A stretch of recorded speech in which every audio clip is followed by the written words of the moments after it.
Hello, नमस्ते and welcome. आप सभी का स्वागत है दोस्तों। मैं हूं आपका एजुकेटर, आपका मेंटर सिद्धांत संथालिया। और आज की इस वीडियो में हम लोग डिस्कस करने वाले हैं कि CA intermediate cost and management accounting जनवरी 25 जो एग्जाम हुआ था, वो पेपर कॉस्टिंग का कैसा था। Was it difficult, was it moderate, was it easy, हम लोग इसको लेकर बात करेंगे। हम लोग इस वीडियो को 3 पार्ट में डिस्कस करेंगे। पार्ट 1 में हम लोग डिफिकल्टी लेवल को लेकर बात करेंगे। पार्ट 2 हम लोग की टॉपिक्स, जो इंपॉर्टेंट टॉपिक्स है उसको लेकर बात करेंगे। एंड थर्ड, मेरा एक्सपर्ट एडवाइस क्या है जो लोग फ्यूचर में भी एग्जाम्स देने वाले हैं उनके लिए, राइट। सबसे पहले बात करते हैं अपने डिफिकल्टी लेवल का। जहां तक अगर स्टूडेंट्स का व्यूज का अगर हम बात करें, तो बहुत सारे स्टूडेंट्स थे जिनको ये पेपर मैक्सिमम लोगों को रादर इजी लगा। बट कुछ ऐसे स्टूडेंट्स थे जिन्होंने मॉडरेट बोला, डिफिकल्ट किसी ने नहीं बोला। जनवरी 25 के एग्जाम्स, हाँ उसके पहले 2024 में जितना भी एग्जाम्स हुआ था, राइट, बट जनवरी 25 के पहले सितंबर 24, मई 24, उसमें कुछ लोग बोले डिफिकल्ट बोले भी थे। बट इस वाले एग्जाम में ऐसा नहीं हुआ। पेपर रिलेटिवली पहले टर्म्स के मुकाबले इजी आया था जनवरी 25 में। इसका मतलब है मई 25 में जो एग्जाम देने वाले हैं उनको थोड़ा कमर कसना होगा कि दे कैन एक्सपेक्ट कि थोड़ा सा लेवल बढ़े। May be not, but may be yes, right. So let's first understand मेरा एडवाइस, मेरा मतलब एनालिसिस क्या है इस पेपर को लेकर, राइट। मेरा एनालिसिस ये है कि जो पेपर था ना, ये कॉन्सेप्ट बेस्ड था, मतलब एप्लीकेशन बेस्ड था। जो कॉन्सेप्ट पढ़े उसका एप्लीकेशन के ऊपर था। ये कोई डायरेक्ट फॉर्मूला बेस्ड क्वेश्चंस नहीं आया था। इसीलिए कुछ स्टूडेंट्स को मॉडरेट लगा, नहीं तो उनको भी इजी लगता, क्योंकि उन्होंने शायद कॉन्सेप्चुअली पढ़ा नहीं हर पॉइंट को, जिसके कारण उनको प्रॉब्लम हुआ। इसलिए आगे चलते हुए ये जरूर ध्यान रखना है कि आप जब भी तैयारी कर रहे हैं, आप इस पेपर को बहुत कॉन्सेप्चुअली पढ़े। ये एक ऐसा पेपर है जिसमें हम 100 में 100 ला सकते हैं। इसलिए कॉन्सेप्चुअली पढ़ेंगे तो definitely you can score 100 upon 100। Let's understand कि जनवरी के एग्जाम्स में पेपर का पैटर्न कैसा था, क्या वेटेज रहा चैप्टर्स में से। आप जैसे जानते हैं कि 30 मार्क्स का क्या होता है, पेपर को 2 पार्ट होता है। पार्ट 1 में होता है एमसीक्यू वाला part, and part 2 is subjective वाला पार्ट। तो पार्ट 1 जो एमसीक्यू था ना, उसमें क्वेश्चन 1 मेटेरियल कॉस्ट के ऊपर आया 2 मार्क्स का एक MCQ. Question number 2 standard costing के ऊपर था 2 मार्क्स का। देन क्वेश्चन 3 से क्वेश्चन 5 क्वेश्चन का केस सिनेरियो क्वेश्चन था, और वो केस सिनेरियो किससे आए, एक्टिविटी बेस्ड कॉस्टिंग से आया था। क्वेश्चन 8 से क्वेश्चन 12 अगेन वो केस सिनेरियो के ऊपर था, और वो बजट एंड बजटरी कंट्रोल से था। क्वेश्चन नंबर 13 स्टैंडर्ड कॉस्टिंग से था 2 मार्क्स का।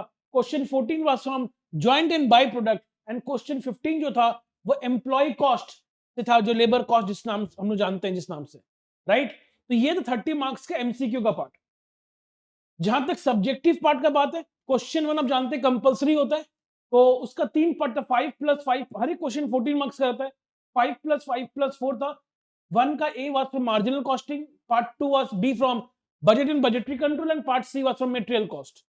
क्वेश्चन नंबर 9+5 था। पार्ट ए में कॉस्ट शीट था, एंड पार्ट बी में एम्प्लॉय कॉस्ट के ऊपर क्वेश्चन था। क्वेश्चन 3 8+6 था, वहां process costing and marginal costing के ऊपर क्वेश्चन अगेन। क्वेश्चन नंबर 4 8+6 था, 8 marks service costing and 6 marks का overheads. Question number 5 A B 6+4+4 था, standard costing, cost accounting system जिसमें integrated non integrated chapter, and 4 marks का material cost था। Question 6 आपको पता है थ्योरी आता है, 3 क्वेश्चन था 6 4 4 का। एक क्वेश्चन कॉस्ट अकाउंटिंग सिस्टम से था, इंटीग्रेटेड नॉन इंटीग्रेटेड। एक 4 मार्क्स का क्वेश्चन बेसिक्स वाले चैप्टर से था, एंड एक 4 मार्क्स का क्वेश्चन ओवरहेड वाले चैप्टर से थ्योरी क्वेश्चन दिया गया था। तो ये ओवरऑल पैटर्न था एग्जाम का। देखिए, सबसे पहला बात आपको समझना पड़ेगा, पास्ट एग्जाम्स को देखते हुए कॉस्ट के पेपर में जो मोस्ट इंपॉर्टेंट टॉपिक जिसमें आईसीए हमेशा टच करता है, वो कौन कौन सा टॉपिक है। नंबर 1, हम लोग पहले बात करें न्यूमेरिकल क्वेश्चंस में हाई स्कोरिंग क्वेश्चंस कौन सा होता है जिसमें जनरली क्वेश्चन आईसीए पूछता है, that is marginal costing. Marginal costing में ब्रेक इवन पॉइंट और पीवी रेशियो को लेकर जनरली क्वेश्चन आपको मिलेगा ही मिलेगा। स्टैंडर्ड कॉस्टिंग में labour cost variance and material cost variance को लेकर जनरली आपको क्वेश्चंस मिलेगा मिलेगा। एंड प्रोसेस कॉस्टिंग में एबनॉर्मल लॉस और इक्विवेलेंट प्रोडक्शन कॉन्सेप्ट जो वाला पार्ट है, वो वाला पार्ट इंपॉर्टेंट होता है एग्जाम के पॉइंट से।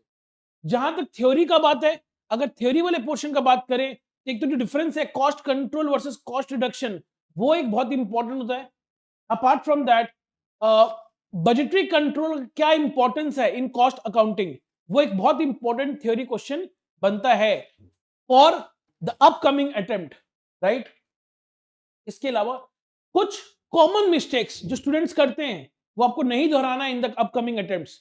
Number one is that not practising full length papers. आप बहुत सारे स्टूडेंट्स, बहुत मैक्सिमम स्टूडेंट क्या करते हैं, तो उसे कॉस्टिंग भी इजी हो ही जाएगा, वो लोग फुल लेंथ पेपर बैठ के प्रॉपरली 3 घंटा सॉल्व नहीं करते हैं, जिसके कारण मार्क्स 80s में या 90s तक पहुंचता है लेकिन 100 तक नहीं पहुंचता है। इसलिए फुल लेंथ पेपर प्रैक्टिस करना बहुत बहुत जरूरी है।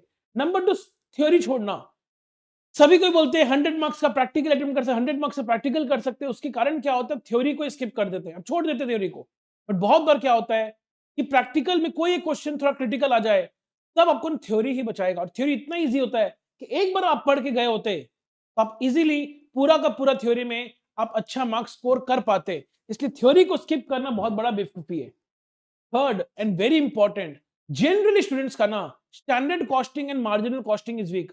आपको इस पेपर को देख के समझ में आया होगा, बहुत ज्यादा question standard costing and marginal costing का था। अब आईसीआई का focus towards standard costing, marginal costing, budget and budgetary control बहुत ज्यादा बढ़ गया है। Please make sure in topics को बहुत ज्यादा अच्छे से करें, इसमें स्किप करने का गलती आप नहीं करें।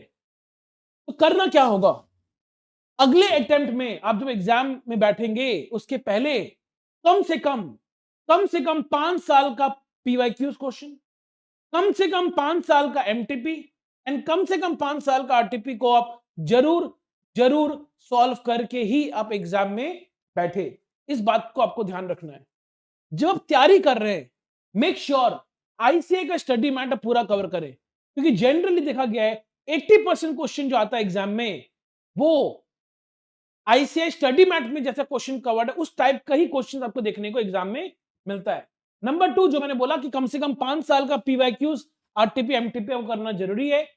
एंड जब भी आप प्रैक्टिकल क्वेश्चन सॉल्व करते हैं ना, टाइमर के साथ प्रैक्टिस करिए। घर में जब प्रैक्टिस भी करते हैं तब भी टाइमर के साथ प्रैक्टिस करिए, तभी आपको मालूम चलेगा कि आपका स्पीड स्लो है कि फास्ट है। एंड अकॉर्डिंगली अगर एक क्वेश्चन लगे कि आपका स्पीड स्लो था, तब ऑटोमेटिकली टाइमर रहेगा, तो आपका अगले क्वेश्चन स्पीड बढ़ेगा और वैसे ही आपका एग्जाम में टाइम को आप मैनेज कर पाएंगे और तभी 100 मार्क्स का कंप्लीट आप कर पाएंगे exam, main exam.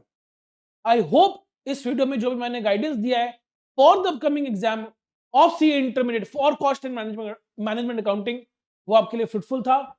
And do like and subscribe our channel for more such videos on CA intermediate. Thank you.